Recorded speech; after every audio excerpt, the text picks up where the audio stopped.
vibe coding, vibe learning. A ver, ¿cómo están? ¿Están ustedes a favor o en contra del vibe coding? A ver. Quiero leer un poco ahí los mensajes.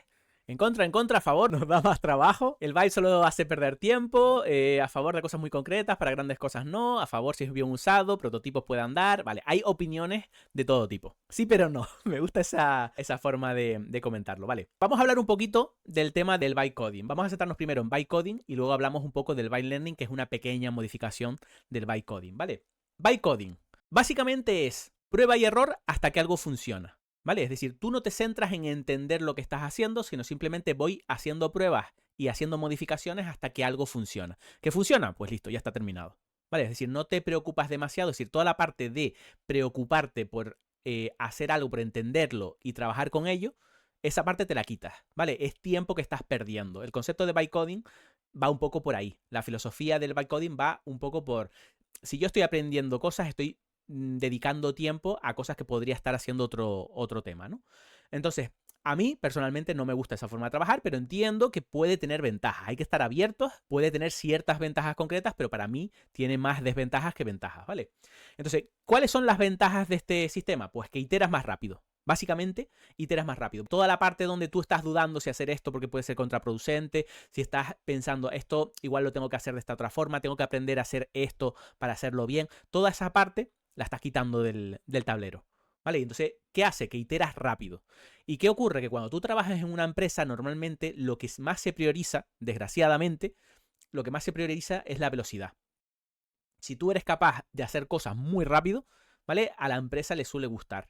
Le suele gustar mucho porque quieren que soluciones las cosas enseguida. Rápido, venga, rápido, siguiente cosa. Entonces, hay que hacer eso, pero también hay que ser crítico con las cosas que haces porque pueden darte problemas más adelante, que es lo que no se suele ver mucho. Esto yo suelo ser bastante detractor de Tailwind, ustedes ya lo saben, y es un poco por la misma idea, ¿vale? Para mí el Tailwind es un poquito, a ver, salvando las distancias, porque no es lo mismo, pero es un poquito el bytecoding del CSS, ¿vale? Es decir, tú llegas y dices, venga, vamos a hacer algo rápido, venga, ¡fum! Listo.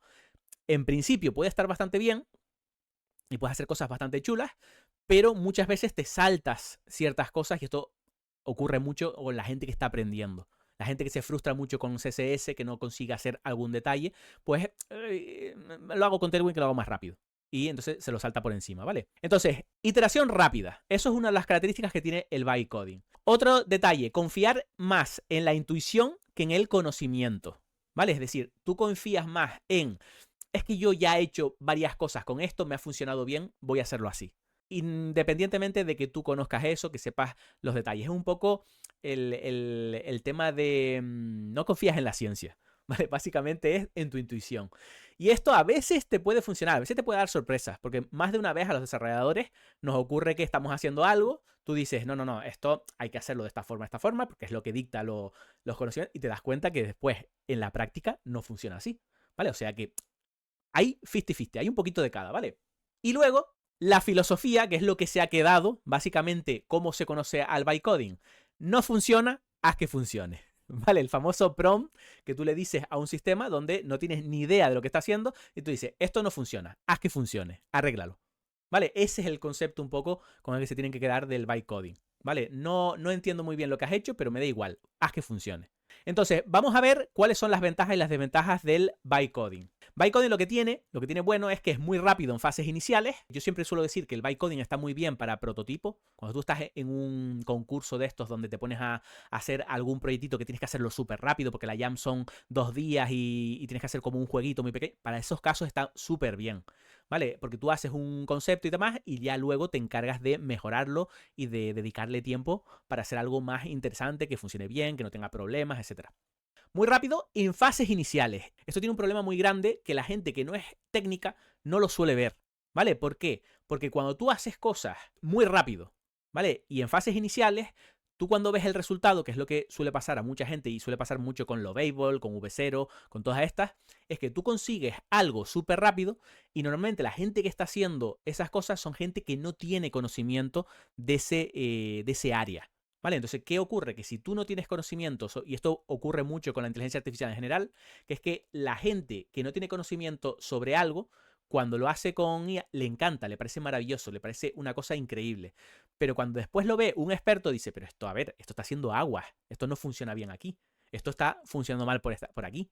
Y solo los expertos son capaces de ver esos detalles, ¿vale? Yo siempre lo suelo decir con el tema de la música. Yo, por ejemplo, he hecho cosas de música con inteligencia artificial, concretamente con Suno.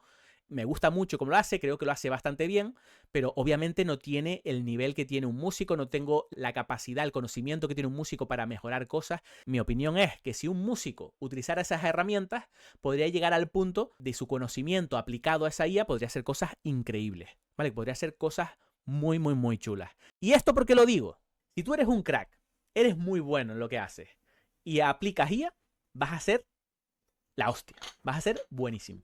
Pero si tú eres un imbécil y aplicas IA, vas a ser el imbécil más increíble que hay, ¿vale? Es decir, es un potenciador en los dos caminos.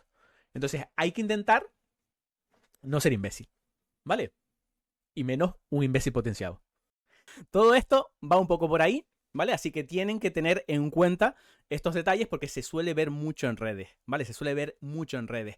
Yo siempre les digo, cuando vean información de gente que habla de inteligencia artificial y demás, siempre echen un vistazo quién está diciendo esa opinión. Que todo el mundo puede tener una opinión, eso es válido. Pero lo que suelo decir mucho es que huyan de los profetas, ¿vale? Huyan de la gente que les dice, yo ya dije que iba a pasar esto, o que diga, va a ocurrir tal cosa. Todo el mundo puede tener opiniones, es válido, ¿vale? Alguien puede decir, mira, yo creo que dentro de tanto tiempo va a pasar tal cosa. Pero normalmente esos perfiles son perfiles que desconocen mucho lo que están criticando. Cuando ves muchas veces a gente hablando de que los programadores o el desarrollo ya no es importante y cosas de este tipo, te ves casi siempre a un CEO de una empresa. Normalmente no tiene ni idea de la parte de desarrollo, ¿vale? Luego el CTO, el pobre está ahí oculto en las sombras y dice, madre mía, qué disparate acaba de decir. ¿Vale? Porque es verdad que está cambiando la forma de trabajar y esto es una opinión subjetiva mía, ¿eh? Lo enfatizo porque es una opinión mía y pueden no estar de acuerdo, pero mi opinión es, normalmente, una persona cuando habla mal de todo el mundo del desarrollo y dice que esto ya se va a acabar, que tiene los días contados, todas estas cosas que leemos siempre en redes sociales, tiene los días contados, ya no va a servir, se van a quedar sin trabajo, todas estas cosas que vamos escuchando, normalmente viene de un perfil que no es programador o que fue programador y le costó mucho y era un impedimento para hacer ciertas cosas. Entonces, ¿qué ocurre? Que desde ese punto de vista, y es normal, desde un punto de vista en el que tú no entiendes cómo funciona ese sector, no entiendes qué es lo que hace realmente ese sector, y para ti era un obstáculo en tu camino para llegar a un objetivo, cuando ves una herramienta que tiene toda la pinta de que te va a ahorrar ese obstáculo, tú dices, oye, pues que ya está claro, ya no tengo obstáculos, yo ahora soy capaz de todo. Y yo siempre lo suelo equiparar a lo típico que nos pasa también a los programadores, de que cuando vamos aprendiendo a programar y empiezan a salirnos las cosas bien, nos creemos dioses. Decimos, maravilloso, ahora yo puedo hacer cualquier cosa ahora. Claro, al principio empiezas a pensar así, luego cuando vas aprendiendo te vas dando cuenta de lo que va ocurriendo. ¿Qué ocurre? Que estos perfiles muchas veces se piensan que programador es crear código, ¿vale? Es decir, yo ser programador es escribir código en el Visual Code y ya está, ¿vale? Pero no tienen en cuenta que también hay una parte de desplegar, también hay una parte de seguridad, la parte de trabajar con el código, mejorarlo, sacar nuevas features, hacer es que son tantas cosas. Si la parte del código al final lo va a hacer una máquina, es que es genial, porque el tiempo que tú estabas invirtiendo en hacer esa máquina, vas a invertirlo en, vale, vamos a hacerlo de esta forma que es mucho mejor que esta otra. Vamos a intentar aplicar estas herramientas porque son mejores que estas otras. Es decir, al final lo que va a cambiar un poco es la forma de la que trabajamos. Obviamente, si tú te centras, porque también hay otros extremos, si tú te centras en que solo y exclusivamente voy a estar haciendo código, sí es verdad que tienes una forma de pensar que es un poco obsoleta. El desarrollador no es solo escribir código, hace muchas cosas más, y si solo estabas haciendo eso, cuidado con ese detalle, ¿vale? Y luego cuando veamos los agentes se irán dando cuenta, ¿vale? Que cuando tú tienes conocimiento sobre algo, yo ahora mismo con los agentes y con todo esto de inteligencia artificial, me estoy dando cuenta que ahora mismo, para mí, es cuando es más importante aprender. Porque si tú sabes cosas, puedes guiar a la IA y hacer cosas mejores todavía de cómo te lo hace normalmente. Ahorrarte más tiempo, invertir el tiempo que antes estabas en hacer algo que normalmente tardas tiempo y cuesta, pues ahora lo inviertes en otra cosa. Entonces, son todo ventajas. Y no me he metido en el tema de marketing, que esa es otra, ¿vale? Que obviamente, si hay un SEO de un producto o un servicio de inteligencia artificial, obviamente que te va a decir que todo ya está muerto y que ahora lo que es interesante es la inteligencia artificial. Lo que les digo es, sean un poco críticos y cuando vean a alguien decir estos mensajes, miren quién lo está diciendo, ¿vale? Y por qué lo está diciendo, ¿vale? Que muchas veces, vale, puede ser la opinión de alguien, pero también muchas veces es porque quieren vender su producto, ¿vale? Parte buena del bytecoding. Muy rápido en fases iniciales, resultados inmediatos. Muy bien. Pero el producto final ya es otra cosa. Que tú hagas el producto final, lo subas a producción y te das cuenta que hay un montón de errores, que hay problemas de seguridad, que hay ciertos detalles que no corregiste en ese momento, pues es muy delicado y una empresa no se lo puede permitir. Está muy bien que tú un producto lo puedas hacer muy rápido, ¿vale? Un producto con bytecoding, perfecto. Pero si tú subes eso a producción y resulta que ahora el servicio que tú vendías por 200 euros, hay gente que está aprovechando un error y lo está comprando a 5 euros, estoy seguro que al jefe no le va a hacer ni puñetera gracia, con perdón. Que bueno, que con el tiempo se podrá mejorar y que entiendo que las IAs también irán mejorando en eso y llegaremos a un punto en el que quizás, si es verdad, que lo hagan todo perfecto. Yo lo veo todavía lejos, pero es probable que eso pueda llegar, no creo que a corto plazo. Pero insisto, yo no soy profeta. Insisto que cada uno saque su propia opinión. ¿Cuáles son las partes malas del bytecoding? Poco control. Una de las cosas que tiene el bytecoding es que al no tener o al no aplicar conocimientos, tienes poco control. Todo, dice Usai. Entonces tienes poco control sobre lo que estás haciendo. Es difícil el mantenimiento de tu aplicación. No estás diciéndole cómo quieres hacerlo. El sistema lo va a hacer como le pinte. Es decir, llega y dice, bueno, pues vamos a hacerlo de esta forma, que es la más común que he visto por ahí. Resulta que a lo mejor es de una forma que no es la mejor. O no está hecha, o no está bien entrenado. Pueden ser por un montón de cosas. Entonces, el riesgo es alto, normalmente a medio o a largo plazo. Eso sería un poco el tema de bytecoding. Luego tendríamos el tema del byte learning, que el byte learning es una modificación un poquito mejor que el bytecoding, pero es muy parecido. Al final es bytecoding también, es una vertiente, ¿vale? Esta vertiente lo que dice es que, igual que el bytecoding, no tienes que estar enfocándote en aprender las cosas, salvo cuando es muy, muy necesario. Cuando hay algo que falle tal, en vez de haz que funcione, tú lo que dirías es, bueno, explícame un poquito a ver cómo es eso, ¿vale? Ah, vale, pues hay que hacer esto. Es como que aplicas un poquito, pero lo suficiente para no gastar demasiado tiempo. A mí me han preguntado muchas veces y yo siempre les digo, mira, si vas a hacer bytecoding, yo prefiero que hagas byte learning. ¿Vale? No me gusta tampoco el byte learning como esquema. Yo soy de la opinión de que entender cómo funcionan las cosas siempre va a ser mejor a medio o largo plazo. Y bueno, y esto puede estar bien a corto plazo o en ciertas situaciones, ¿vale? Entonces tú tienes un mayor entendimiento que usando bytecoding, exploras patrones, pero sin entender demasiado por qué.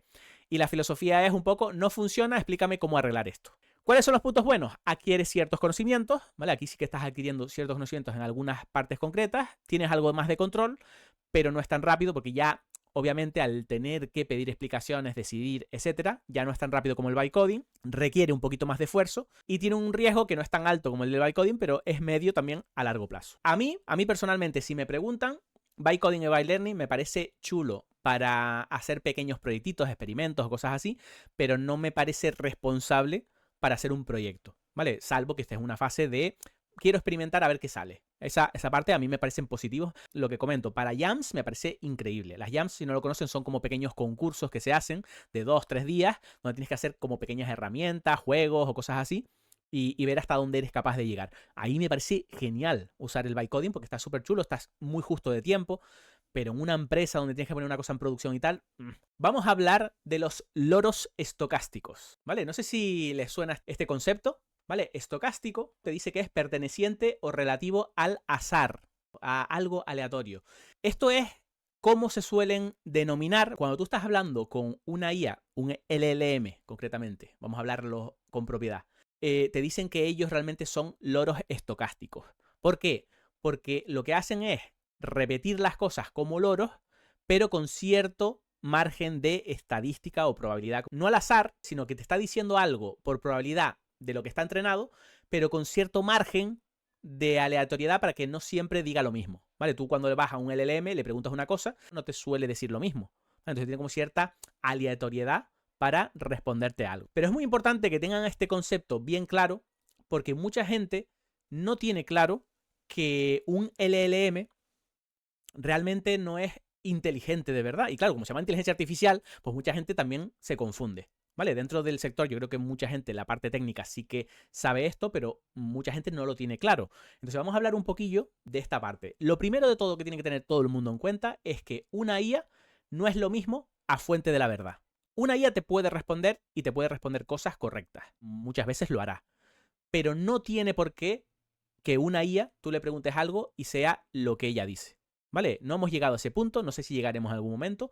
Ten muy en cuenta que una IA no significa fuente de la verdad. ¿Vale? Tienes que tener claro cómo funciona la IA y cuándo se debe usar y cuándo no se debe usar. Porque hay situaciones donde usar la IA no es ideal y hay situaciones donde usar la IA es ideal. Hay un montón de cosas que aparecen, ya hablaremos, como por ejemplo las alucinaciones. Es como se llama a cuando una IA se empieza a inventar datos, ¿vale? Por un error. Y una de las funcionalidades de un buen desarrollador es detectar cuando, o al menos darse más o menos cuenta de cuando una IA puede estar alucinando, ¿vale? Entonces hay que tener muy bien claro eso.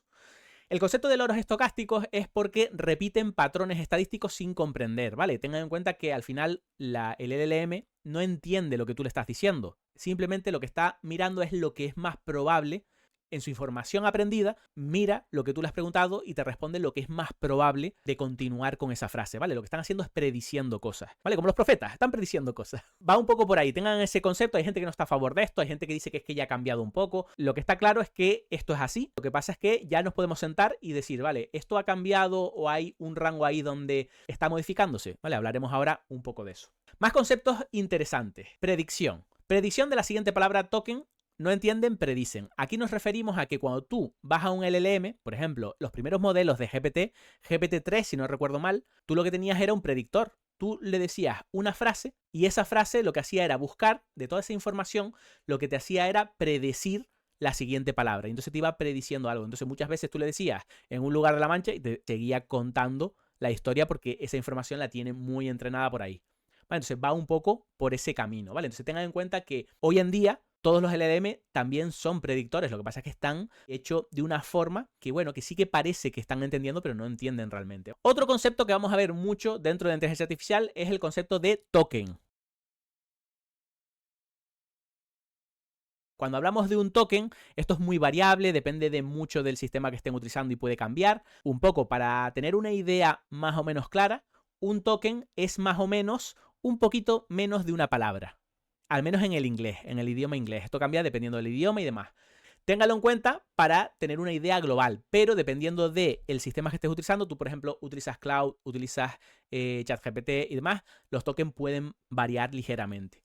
Hay herramientas por ahí y te calcula un poco el tema de los tokens. Tú le pones aquí hola a todos, ¿vale? Y fíjense que aquí te lo separa por token y te va diciendo un poco la información, ¿vale? Tienen esta de aquí. Le puedes poner aquí la cantidad de token, ¿vale? Fíjense que aquí está en millones y por aquí te va diciendo cuánto costaría con cada uno de los sistemas. Otro concepto que es súper importante, contexto, ¿vale? Cuando estemos hablando de contexto, normalmente nos referimos a cuánta información puede recordar el modelo, ¿vale? Es decir, el modelo que estemos utilizando en inteligencia artificial tiene un límite, que es el contexto. Ese contexto se puede llenar y entonces empieza a olvidar cosas. Suele ser una mezcla del prompt que tú escribes, el system prompt que tenga el modelo y el historial de mensajes del chat. Entonces todo eso suma en el contexto y el contexto es una cosa que se va llenando. Esto se vio muy bien cuando hicimos la herramienta en un directo de Twitch donde íbamos pasándole en el chat, le íbamos contando como frases y entonces iba leyendo esas frases y las iba incorporando a una historia. ¿Vale? Entonces, ¿qué ocurre? Que tú empezabas y decías una historia de un caballero que está en el espacio. Entonces llegabas y le decías cómo continuarla. Entonces te guardabas solo el contexto de a lo mejor dos mensajes anteriores.